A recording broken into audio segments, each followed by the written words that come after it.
देख रहे हैं सुदर्शन न्यूज।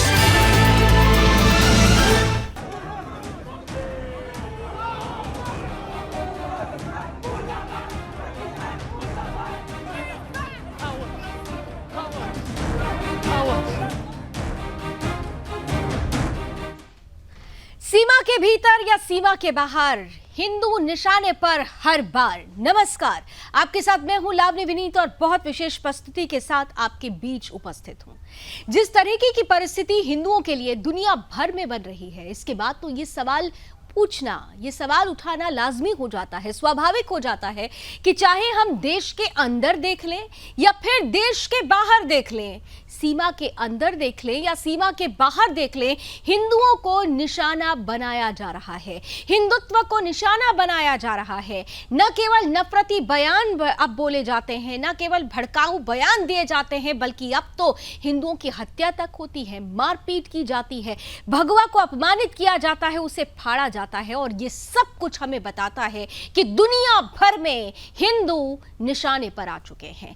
ये एंटी हिंदू जो षड्यंत्र चल रहा है पाकिस्तान का, ये किस तरीके से दुनिया भर में हावी हो चुका है, इसकी बानगी उस वक्त दिखाई दी जब हमने देखा कि लंदन में भी हिंदुओं को निशाना बनाया गया।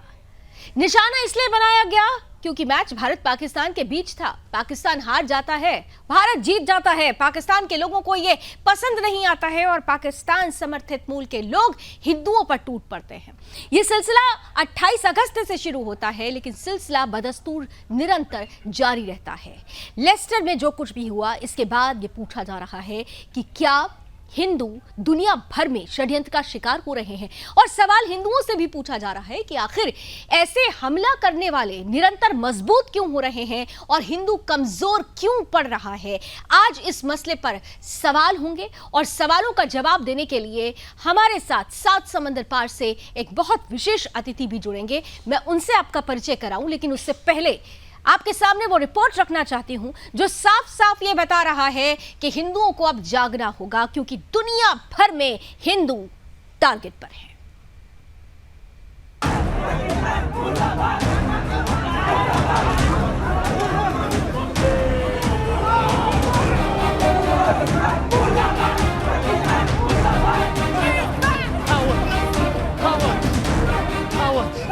पाकिस्तान में हिंदू सुरक्षित नहीं, बांग्लादेश में हिंदू सुरक्षित नहीं, इंग्लैंड में हिंदू सुरक्षित नहीं, दुनिया भर में हिंदू सुरक्षित है ही नहीं, क्योंकि हिंदू खुद हिंदुस्तान में सुरक्षित नहीं है। लेकिन क्यों? क्या हिंदू कमजोर है? नहीं, बस हिंदू शांत है, और शायद यही हिंदुओं की शांति हिंदुओं को पूरी दुनिया में कमजोर साबित कर देगी, और यही शांति हिंदुओं से हिंदुस्तान छीन लेगी। जिहादी जहां भी शब्द आ जाए, समझ लीजिए हिंसा, उपद्रव और तोड़फोड़। अब हिंदुओं को इंग्लैंड में निशाना बनाने की घटना सामने आई। झूठ का सहारा लेकर इंग्लैंड में कट्टरपंथियों ने हिंदू मंदिर को अपना निशाना बनाया। इंग्लैंड के लिसेस्टर शहर में एक बार फिर हिंदुओं के समूह पर कट्टरपंथियों ने हमला कर दिया। इस दौरान अल्लाहू अकबर नारा लगाते हुए मंदिर पर भी अटैक हुआ और उसके ऊपर लगे भगवा ध्वज को भी तोड़कर नीचे गिरा दिया गया।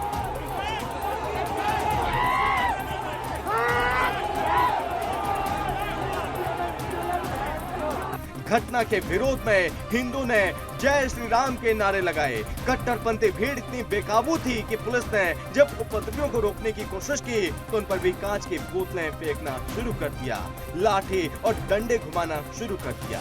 वायरल वीडियो में आप देख सकते हैं, एक धार्मिक स्थल के बाहर भगवा ध्वज फहराया गया, जो हिंदुओं का मंदिर शिवालय है। जिहादियों ने काले रंग का मास्क पहना हुआ था, उनका पूरा चेहरा ढका हुआ था, जो कि ये जिहादी है। छुपकर हमला करना इनकी फितरत में है, इनके खून में है। पर शायद इनको ये नहीं पता कि जिस दिन हिंदू जाग गए तो इनको इनका खुद का देश ही नहीं बल्कि दुनिया भी छोड़नी पड़ जाएगी। न्यूज़ डेस्क से सूरज प्रताप सिंह की रिपोर्ट।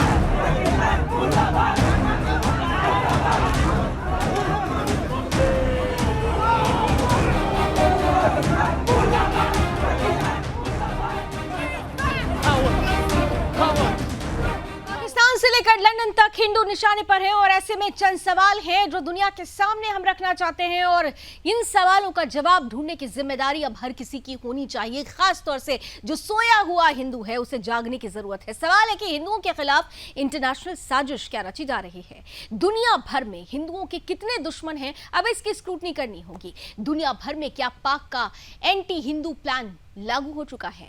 हमला करने वाला इतना मजबूत और हमला झेलने वाला हिंदू इतना कमजोर क्यों पड़ता जा रहा है? आइए इन्हीं सवालों के साथ अब सीधे लिए चलते हैं आपको अपने उन विशेष अतिथि के पास जो इस विषय को गंभीरता से, संजीदगी से समझते हैं, जानते हैं, क्योंकि उन्होंने उस परिस्थिति में भी समय व्यतीत किया है। वो तमाम परिस्थितियों को समझते हैं। मैं स्वागत करती हूं, हमारे साथ इस वक्त जुड़ रहे हैं पाकिस्तानी मूल के जाने माने लेखक पत्रकार हैं तारिक फतेह साहब हमारे साथ जुड़ चुके हैं। तारिक साहब, बहुत बहुत स्वागत और बहुत बहुत धन्यवाद, आपने अपना विशेष समय हमें दिया है। तारिक साहब, इसलिए हमने आज विशेष रूप से आपको अपने इस कार्यक्रम में आमंत्रित किया क्योंकि आज दुनिया भर में हिंदुओं के खिलाफ जो परिस्थिति बनी हुई है और इसका पूरा का पूरा जो डॉक्यूमेंटेशन होता है, जो रूपरेखा लिखी जाती है, वो पाकिस्तान से लिखी जाती है। आप मानते हैं कि आज की परिस्थिति दुनिया भर में हिंदुओं के लिए मुश्किलों भरी हो रही है?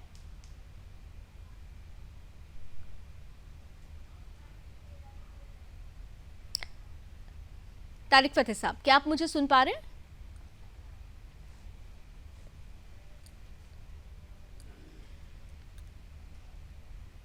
चलिए, मुझे लगता है कि शायद तारिक फतेह साहब उन तक हमारी आवाज नहीं पहुंच रही है, लेकिन उससे पहले आइए आपको जरा ये तस्वीरें दिखा रहे हैं। इन तस्वीरों को देखिए और इन तस्वीरों को देखकर ही अंदाजा लगाइए कि किस तरीके के हालात, ऐसे हालात अक्सर हम पाकिस्तान से तस्वीरों में देखा करते थे जहां पर हिंदुओं को, अल्पसंख्यक हो चुके हिंदू, उनको निशाना बनाया जाता है, मंदिरों में तोड़फोड़ की जाती है, भगवा का अपमान किया जाता है, हिंदुओं का धर्म परिवर्तन जबरन कराया जाता है, लड़कियों के साथ किस तरीके की बदसलूकी होती है, ये सब कुछ हम पाकिस्तान की धरती से तस्वीरें देखा करते थे। लेकिन ये पाक प्रायोजित जो एजेंडा है, अब अगर ब्रिटेन की सरजमी पर भी ऐसी परिस्थिति बन गई है तो सवाल उठ रहा है कि क्या पाक टू लंदन भारत के हिंदुओं के लिए, दुनिया भर के हिंदुओं के लिए एक बड़ा षड्यंत्र तैयार हो चुका है।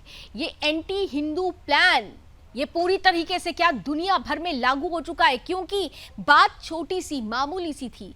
जब कभी भी कोई मैच होता है, कोई जीतता है, कोई हारता है, लेकिन इस जीत और हार के खेल में पाकिस्तानी मूल के रहने वाले बाशिंदों ने लंदन की सरजमी पर, ब्रिटेन की सरजमी पर लेसेस्टर में जो किया वो कई सवाल खड़े कर रहा है। 28 अगस्त को मैच होता है भारत और पाकिस्तान के खिलाफ।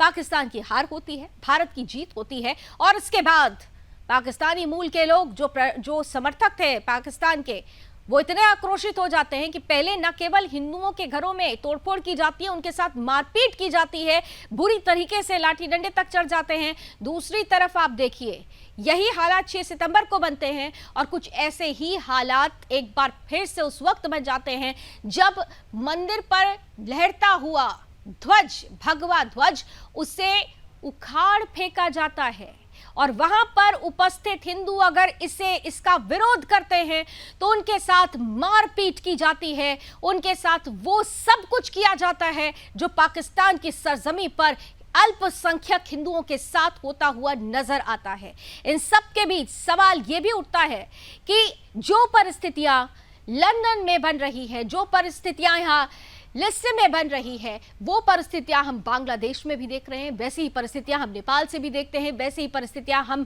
अलग अलग देशों में देखते आ रहे हैं। सीमा के भीतर तो हम देखते हैं कि हिंदुओं के खिलाफ एक प्रोपेगेंडा चलाया जाता है, एक वेल प्लान्ड एजेंडा उसे सेट किया जाता है, नफरती बयान, भड़काऊ बयान दिए जाते हैं, लव जिहाद, लैंड जिहाद, तमाम तरीके की जो परिस्थितियां हैं उसमें हिंदुओं को नुकसान पहुंचाने की कोशिश की जाती है। लेकिन जब विदेशी सरजमी पर, ब्रिटेन में भी अगर ऐसा कुछ होता है तो फिर सवाल पूछना लाजमी है कि क्या लंदन से पाकिस्तान तक एंटी हिंदू प्लान लागू किया जा चुका है?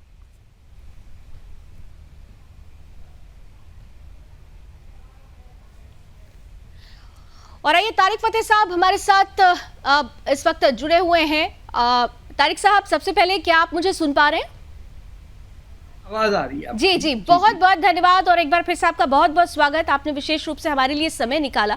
और ऐसी परिस्थिति में जब हम देखते हैं कि भारत के अंदर आप देख रहे हैं हिंदुओं के साथ कई बार कैसी परिस्थिति बनी है, आप खुद मेरे साथ कई डिबेट्स का हिस्सा बन चुके हैं, लेकिन अब पाकिस्तान से ऐसी तस्वीरें आती अल्पसंख्यक हिंदुओं के साथ, वहां कुछ ऐसा हो रहा होता तो हम दूसरे नजरिए से देखते। लेकिन ब्रिटेन की सरजमी पर अगर हिंदुओं को निशाना बनाया जा रहा है, दुनिया भर में चाहे बांग्लादेश हो, नेपाल हो, विदेशी सरजमी पर अगर हिंदुओं को टारगेट किया जा रहा है, तो क्या आप ये मानते हैं कि पाकिस्तान का एंटी हिंदू प्लान दुनिया भर में लागू हो चुका है? लगता तो ऐसा ही है, इसमें कोई एविडेंस तो नहीं है, लेकिन मैं भी वहीं पैदा हुआ था। हमें बचपने से हिंदुस्तान और हिंदू से नफरत करना, अगर उससे ज़्यादा किसी से नफरत सिखाई जाए तो वो यहूदियों से होता है। हमें कहा जाता है कि हुनूद और यहूद से नफरत करो, और ये बिल्कुल पैदा होने के बाद आपके हिंदुस्तान में भी मस्जिदों में और जुम्मे की खुतबों के अंदर और मदरसों में यही पढ़ाया जाता है, तो उसका नतीजा कुछ ना कुछ तो निकलेगा। 100 लोग अगर सुन के उसमें से 90 दरगुजर भी कर दें तो 10 तो बाकी बचते हैं ना। अब देखिए ब्रिटेन के अंदर जितने टेररिज्म के केसेस हुए, 7 जुलाई को जो हुआ 4 बसें उड़ा दी, उसमें भी पाकिस्तानी इन्वॉल्व थे। तो ये एक सोच है जो आपको ईरानियों मुसलमान में नहीं मिलेगी, अरबों में नहीं मिलेगी, इंडोनेशियन में नहीं मिलेगी, आपको ये सिर्फ मिलेगी पाकिस्तान में। और ये कुछ हिंदुस्तान के भी मुसलमान इसको सपोर्ट करते हैं। हम जहाँ रहते हैं कनाडा में, वहाँ सबसे मुलाकात रहती है। तो ये एक, जब तक इसको नज़रियाती जंग मान के उसके खिलाफ नहीं लड़ेंगे, आपके साथ ये होता रहेगा। और उसमें ज़रूरी ये है कि हिंदुस्तान के वो मुसलमान जो समझदार हैं, जो मौलवियों की कैद से बाहर हैं, बेतहाशा ख़वातीन हैं जो आती हैं, बात करती हैं, अपने बड़ी बहादुरी का वो करती हैं, क्योंकि ये तो किसी पे भी कुफर का इल्ज़ाम लगा दें अगर कि मुसलमान मुनाफिक हो गया तो उसकी सज़ा मौत होती है। तो they control the population that way. लेकिन एजेंडा वही है जो मोहम्मद अली जिन्ना साहब को अंग्रेज़ ने दिया था। इन सम वेज मैं देख के हंसता हूँ कि आपने हिंदुस्तान का पार्टीशन कराया, भुगतिए। आपने 2 नेशन थ्योरी अंग्रेज़ों की बनाई हुई ना, तो भैया अब आ गया आपका 2 नेशन थ्योरी। लेस्टर में नहीं है तो लंदन में होगा। अब कहाँ बचाएंगे आप? ये नजरियाती जंग है। इसमें सबसे बड़ा रोल होना चाहिए हिंदुस्तान के वो मुसलमान जो पहले अपने आप को हिंदुस्तानी मानते हैं, कॉन्स्टिट्यूशन को पहले मानते हैं, अम्बेडकर साहब की इज्जत करते हैं, गांधी जी को मानते हैं। सब सवाल तो ये नहीं हो सकता कि आप एंटी इंडिया हो और फिर हिंदुओं से मोहब्बत करें। लेकिन अफसोस इस बात का है तारिक साहब, और विडंबना भी ये है कि आपने कहा कि पहले हिंदुस्तानी माने और उसके बाद अपने आप को किसी धर्म के पैमाने में उतारने की कोशिश करें। लेकिन यहाँ पर क्या होता है, धर्म का चश्मा पहले लग जाता है और हिंदुस्तानी शब्द बहुत पीछे चला जाता है, वो भाव बहुत पीछे चला जाता है। आपने बिल्कुल सही कहा कि इसकी इसका जो रूट है, जहाँ से जुड़ता है, मदरसों की आपने बात की, लेकिन जब उनके सर्वे की बात आती है तो सबसे ज्यादा अपोज करने के लिए देश के मुसलमान ही खड़े हो जाते हैं। तो कई मुसलमान हैं ना, अब वो आपके केरला के गवर्नर हैं, या जनरल अता हसनैन हैं, या सबूई खान हैं, मैं कितने नाम, मैं 100 तो मैं आपको गिनवा देता हूँ जो मेरे जानने वाले। इनको इकट्ठा करके स्टेट को फैसिलिटेट करना चाहिए कि भाई आप लोग बोलें। ये मौलवियों के ये मौलवी क्या करता, निकाह पे नहीं आता, जनाजा नहीं पढ़ता, ईद की नमाज पे नहीं आने देता। यानी आपकी वो 3-4 एंट्री पॉइंट मुसलमानों को सबसे ज्यादा दुश्मनी करता है मौलवी। मुसलमानों को हिंदुओं या जैन या सिख से डर थोड़ी है, उनको तो ये है कि हमारी बच्ची का निकाह पढ़ाने नहीं आएगा मौलवी, वो कह देगा कि काफिर है। अगर मुसलमान को आप मुनाफिक कह दें तो उसका कत्ल वाजिब हो जाता है हर एक पे।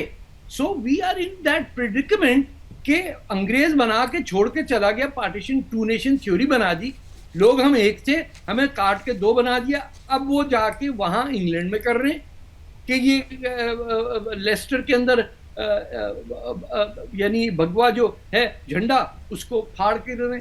ये किसने जहन में डाला है? ये देवबंद में मदरसों से ही निकला है ना। ये तो मस्जिदें दिल्ली या भोपाल या केरला के अंदर ही या पाकिस्तान की मस्जिदों में सिखाया जा रहा है कि हिंदू तुम्हारा दुश्मन नहीं, है।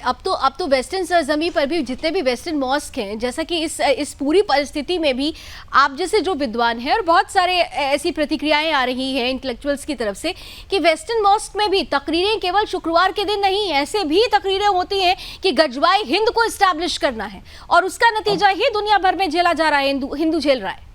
तो आप हिंदुस्तान में कानून बनाइए कि जिसने गजवा हिंद की बात की वो हेट लिटरेचर। आपके यहाँ तो पीनल कोड है ना, क्रिमिनल कोड है कि आप नफरत नहीं फैला सकते। तो मस्जिद में कह रहे हैं कि इंशाअल्लाह मुसलमानों को फतह नसीब कर या अल्लाह कौमुल काफरीन पे। और कौमुल काफरीन कौन है? हिंदू, सिख, जैन हुए या ईसाई हुए, तो यहूदियों को भी नहीं छोड़ते। तो नफरत का जो, जब इस्लाम को आप सियासत से जोड़ेंगे तो वो सिर्फ सियासत रहेगा, फिर वो आप मजहब छोड़ दीजिए। ये इसलिए नहीं सड़कों पे आके नमाजें पढ़ते कि अरे कहाँ पढ़े, ये अपनी टेरिटरी मार्क करते हैं कि हम दादागीर लोग हैं, हम सड़क को घेर के नमाज पढ़ेंगे, कर लो जो करना है। पेरिस में ये कर रहे हैं, दिल्ली में वही कर रहे हैं। मैंने देखा ट्रैफिक की होती दिल्ली के अंदर, सामने मस्जिद है लेकिन लोग सड़क पे नमाज पढ़ रहे हैं। क्यों पढ़ रहे हैं? अपनी दादागिरी दिखा रहे हैं। गांधी जी ने भी एक दफा लिखा था कि वो बंबई की बसों में एक जरूर होता है बंदा जो सबको वो ठोस मार के ना बिठा देता है और खुद अपना दादागिरी चलाता है। इसके लिए you have to fight for the principles of the Indian constitution. बिल्कुल रास्ता पुरमन, और but you have to stand up for your rights. क्या आपने कैसे किया? कैसे आपने हिंदुस्तान, बरतानिया में जहां हिंदू कम्युनिटी के साथ क्राइम एसोसिएट ही नहीं है, मुसलमानों पाकिस्तानियों की ये हालत है कि पिछले कोई 5-6 साल पहले ये खबर थी कि वहाँ एक शहर के अंदर उन्होंने गैंग्स बनाई थी जो बरतानिया की बच्चियों को, 13-14 साल की बच्चियों को आइसक्रीम और कॉमिक्स और DVD और सेलफोन देके उनको प्रोस्टिट्यूशन की तरफ लेके जा रहे थे और बड़ी फख्र से कह रहे थे क्या देखो हमने कौमुल काफरीन की बच्चियां खराब कर दी। तो जब तक इसको बगैर नफरत के, मैं ये कह रहा हूं, आप खड़े होके कहें प्रिंसिपल है हमारा कॉन्स्टिट्यूशन, अगर तुम नहीं पहले हिंदुस्तानी तो भैया चले जाओ सोमालिया, पाकिस्तान, बहुत पड़े हुए ऐसे मुल्क जिसके अंदर तुम्हें इतने जूते पड़ेंगे कि फिर वापस आओगे तुम इंडिया। तो हिंदुस्तान की तारीख और उसकी तहजीब ये है कि अपने प्रिंसिपल पे लड़े जी। मुझे ये लगता है कि कहीं आप हिंदुस्तान की हुकूमत ये इस डर में आगे कि कतर क्या कहेगा या अबू धाबी क्या कहेगा। अरे ये छोटे छोटे वो मुल्क हैं जहाँ इंडिया का रुपया चलता था आज से 20 साल पहले। ये आप इनकी दबाव में क्यों आ रहे हैं? नुपुर शर्मा को बंद कर दिया, किसने क्या गलत बात की नुपुर ने कि उसको आपने निकाल दिया और गायब है वो बेचारी खातून, अपनी जिंदगी बचा रही है। इंडिया में बैठ के कोई डरता हो हिंदू, तो फिर हिंदुस्तान होने का क्या फर्क है? दुनिया में एक ही मुल्क है जहाँ इसका जो एक महत्वपूर्ण कारण है जी तारिक फतेह साहब, महत्वपूर्ण इसीलिए देखिए ये चर्चाएं तो हो रही हैं कि भाई हर जगह हमला हो रहा है, हर जगह हिंदू शिकार हो रहा है, लेकिन हिंदू कमजोर क्यों पड़ता जा रहा है? एक तो आपने बताया कि हाँ ठीक है हमारे कुछ प्रिंसिपल्स हैं जिनको हमको नहीं छोड़ना चाहिए, बावजूद इसके हम लगातार देख रहे हैं कि हमला करने वाले लगातार मजबूत हो रहे हैं और हमला झेलने वाला कमजोर होता जा रहा है। रीजन क्या देख पा रहे हैं? बताऊं क्यों? क्योंकि हमारे जो हिंदुस्तानी माँ बाप हैं वो अपने लड़कों को और बच्चियों को तो कहते हैं गोरी रह के तुम्हारी शादी वादी हो जाएगी आराम से। लड़के बैठे रहते हैं MBA करने में, पैसा बनाने में और फिर वापस ठाट से रहने के लिए। आपके को 25 तो CEO हैं अमेरिका के अंदर जो इंडियन एंसेस्ट्री के हैं, उनका मुंह नहीं खुलता। आपके तो अमेरिका की वाइस प्रेसिडेंट इंडियन है, वो अपने आप को काली कहती है कि मैं, अब जब इतनी शर्मिंदगी हो आपको हिंदुस्तानी होने पे तो फिर क्यों ये ढोंग रचाया हुआ है? उसके बाप ने कहा ये इंडियन है, कमाल हसन फिर भी कहती रही नो आई एम ब्लैक। हमें पता है कि वो मॉन्ट्रियल में रहती थी, किस मंदिर में 14 साल तक वो गई हैं सब, लेकिन she was ashamed to call herself Indian. तो आपके NRI जो हैं या ब्रिटेन में हो, यूनाइटेड स्टेट्स में हो, कनाडा में हो, वो कैसे खालिस्तानियों से डर जाते हैं? क्यों डर जाते हैं? कैसे कोई आके आपका भगवा का झंडा उतारता है? पुलिस खड़ी है सामने, आप देखिए तस्वीर में पुलिस खड़ी हुई, वो कुछ नहीं कह रही, वो आया, बंदे ने आपने तोड़ा और वो चला गया। तो किसी को तो आग के सामने खड़ा रहना पड़ेगा ना, 2 थप्पड़ खाने के लिए तैयार रहना चाहिए। बिल्कुल, आपने सही कहा तो कि जब तक हमारे नौजवान खड़े होके भारत की इज्जत खुद नहीं करेंगे, दूसरा वाला नहीं करेगा। तो ये तो आप आधार, जय हिंद करके बिल्कुल जाइए। ये आधार तो उस वक्त फिर तैयार हो गया था। तारिक साहब, आप इस बात को बहुत अच्छे से बेहतर से जानते होंगे, जब 2021 10 दिसंबर को डिसमेंटलिंग ग्लोबल हिंदुत्व कॉन्फ्रेंस हुई और उसका विरोध करने वाले सर्टेन लोग थे, लेकिन वहां जहां जिस धरती पे हो रहा था वहां पर इसका विरोध करने वाले भी 2 गुट पे बट गए थे। जी। तो ऐसी पर जी बहस मुबाहिसा तो हमारी उसमें हिस्ट्री में, जहां 4 हिंदुस्तानी होंगे 5000 साल से, मुझे ख्याल है कि मोहनजोदारो में भी हम लोग बहस मुबाहिसा करते थे। हमने दुनिया को चेस दिया है, नंबर सिस्टम दिया है, संस्कृत दी है। को 50 मुल्क ऐसे हैं जिनका नाम कजाकिस्तान, बजाकिस्तान, अफगानिस्तान, ये स्थान उसका संस्कृत का लफ्ज है, देश संस्कृत का, बांग्लादेश जो है। तो हमें किसी चीज से शर्मिंदा होने की जरूरत नहीं है। हमारा वो सिविलाइजेशन है जिसके नाम पे इंडियन ओशन है, अमेरिकन ओशन कोई नहीं है, यूरोपियन ओशन नहीं है, इंडियन ओशन है, इंडो चाइना है, इंडोनेशिया है, यूएस के अंदर इंडियाना सिटी है।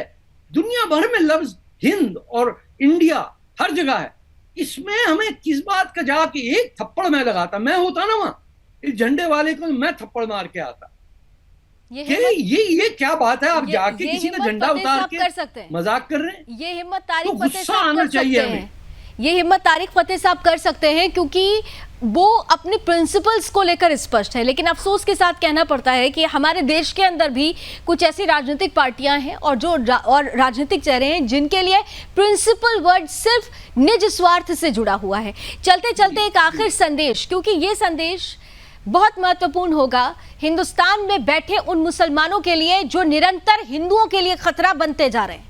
आपकी तरफ से एक महत्वपूर्ण संदेश चलते चलते सर। देखिए, अगर हिंदुस्तान नहीं होना तो मैं एक बात बता दूं, ये मिस्र से आए हुए जो मिलियन मुसलमानों को पनाह मिली 11वीं सेंचुरी में, किसी मुसलमान मुल्क ने इजाजत नहीं दी। जो फातमाइन डायनेस्टी थी, सलाउद्दीन अय्यूबी ने मार मार के निकाला। वो एंड में यमन में आके जब बैठे तो हिंदुस्तान के राजाओं ने कहा आ जाओ भाई, हमारे मुल्क में आ जाओ। आज भी वो दाऊदी बोरा कहलाते हैं, उनके लीडर सैयदना हैं, गुजराती स्पीकिंग मोस्टली हैं। उन लोगों से जाके पूछिए कि हिंदुस्तान क्या है। जो यमन से भागे हुए लोग मलाबार में आके बैठे, उनको देखिए। सिर्फ वो नहीं है तैमूर मुसलमान ऊपर से आके, और हम किसकी इज्जत करते हैं हिंदुस्तान पाकिस्तान के मुसलमान? तैमूर, औरंगजेब, जो कातिल है उसकी इज्जत करते हैं। जिस शख्स ने खिदमत की है, जिसने आके कहा है, हमारे सिंध के शाह लतीफ जो हैं शायर, उन्होंने हिंदुओं की जो तारीफों में नज़में लिखी हैं, दुआएं लिखी हैं, वो कोई जानता नहीं है। बाकी सब ये गुंडागर्दी देखिए, ये हमारे नाम पे आता है कि मुसलमान ये कर रहा। तो इनको people have to stand up to them for their own say. मैं ये नहीं कह रहा कि दुश्मनी करें, गुंडागर्दी करें, no, they have to be reminded कि तुम कहां से हो। कोई अरब तो नहीं आया, कोई ईरानी भी नहीं आया, कोई तुर्की भी नहीं आया, तुमको ठेका किस बात का है कि तुम इंडस पे पैदा हुए और हमला कर रहे हो हिंदुओं पे। आप जो बातें समझाने की कोशिश कर रहे हैं, लेकिन वो बातें तब समझ में ज्यादा अच्छे से आएंगी, जैसा कि आपने शुरू में कहा कि जहां से ये पूरी की पूरी रूट उत्पन्न होती है, मदरसों की जो पढ़ाई होती है उनमें जो परिवर्तन हो, तभी जाकर ऐसी सोच शायद पूरी तरह से मजबूत हो पाएगी, जड़ पकड़ पाएगी, और हम तब कह पाएंगे कि दुनिया भर में हिंदू धीरे धीरे सुरक्षित हो रहा है। बहुत बहुत धन्यवाद तारिक साहब, आपने हमें समय दिया और बहुत महत्वपूर्ण बातें हमारे बीच अपने मन की साझा की। बहुत बहुत धन्यवाद। और आइए इसी के साथ एक छोटा सा ब्रेक लेते हैं। ब्रेक के उस पार भी खबरें जारी है, बने रहिए सुदर्शन न्यूज के साथ।